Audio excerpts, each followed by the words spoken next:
Lecture de la deuxième lettre de l'apôtre Paul aux Corinthiens. Frères, puisque vous avez tout en abondance, la foi, la parole, la connaissance de Dieu, toutes sortes d'empressements et l'amour qui vous vient de nous, qu'il y ait aussi abondance dans votre don généreux. Vous connaissez en effet le don généreux de notre Seigneur Jésus-Christ. Lui qui est riche, il s'est fait pauvre à cause de vous, pour que vous deveniez riches par sa pauvreté. Il ne s'agit pas de vous mettre dans la gêne en soulageant les autres, il s'agit d'égalité. Dans la circonstance présente, ce que vous avez en abondance comblera leurs besoins, afin que réciproquement, ce qu'ils ont en abondance puisse combler vos besoins. Et cela fera l'égalité, comme dit l'Écriture à propos de la manne. Celui qui en avait ramassé beaucoup n'eut rien de trop. Celui qui en avait ramassé peu ne manqua de rien. Il est toujours difficile de demander de l'argent. Saint Paul fait appel pour cela à toutes les ressources de la diplomatie et de la fermeté. Les chapitres 8 et 9 de la deuxième lettre aux Corinthiens y sont consacrés.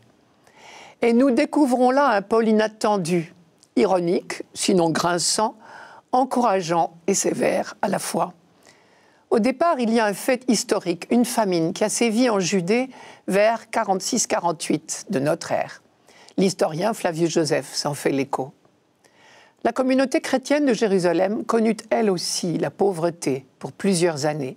Il fallut organiser les secours. Dans l'immédiat, Antioche de Syrie donna l'exemple.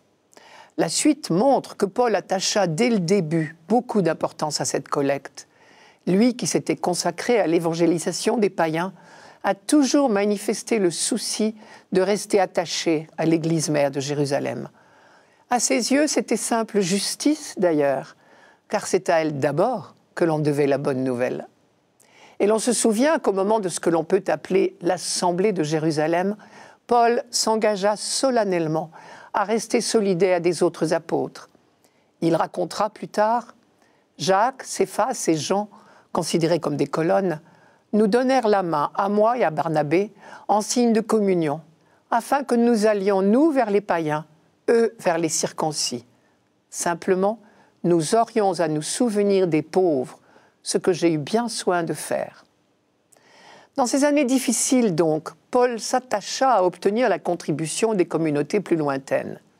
Il suffit de lire la lettre aux Romains. Je cite « La Macédoine et l'Achaïe ont décidé de manifester leur solidarité à l'égard des saints de Jérusalem qui sont dans la pauvreté. Oui, elles l'ont décidé et elles le leur devaient. Car si les païens ont profité de leurs biens spirituels, ils doivent également subvenir à leurs besoins matériels. » De prime abord, la communauté de Corinthe se montra particulièrement bien intentionnée et même enthousiaste. Paul pourra dire plus tard « Vous avez été les premiers, non seulement à réaliser, mais aussi à décider cette œuvre dès l'an dernier. » Et à cette occasion, on découvre les talents d'organisateur de Paul. Témoin ces quelques lignes de la première lettre aux Corinthiens. Je cite « Pour la collecte en faveur des saints, vous suivrez, vous aussi, les règles que j'ai données aux églises de Galatie.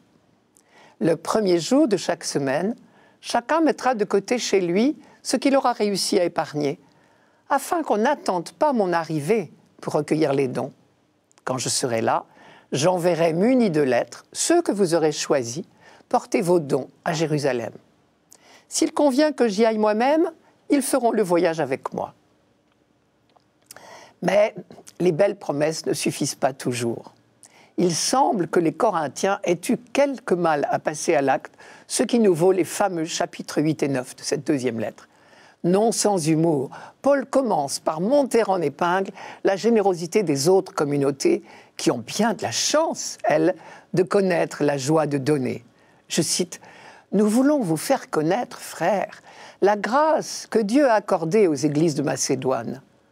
Au milieu des multiples détresses qui les ont éprouvées, leur joie surabondante et leur pauvreté extrême ont débordé en trésors de libéralité.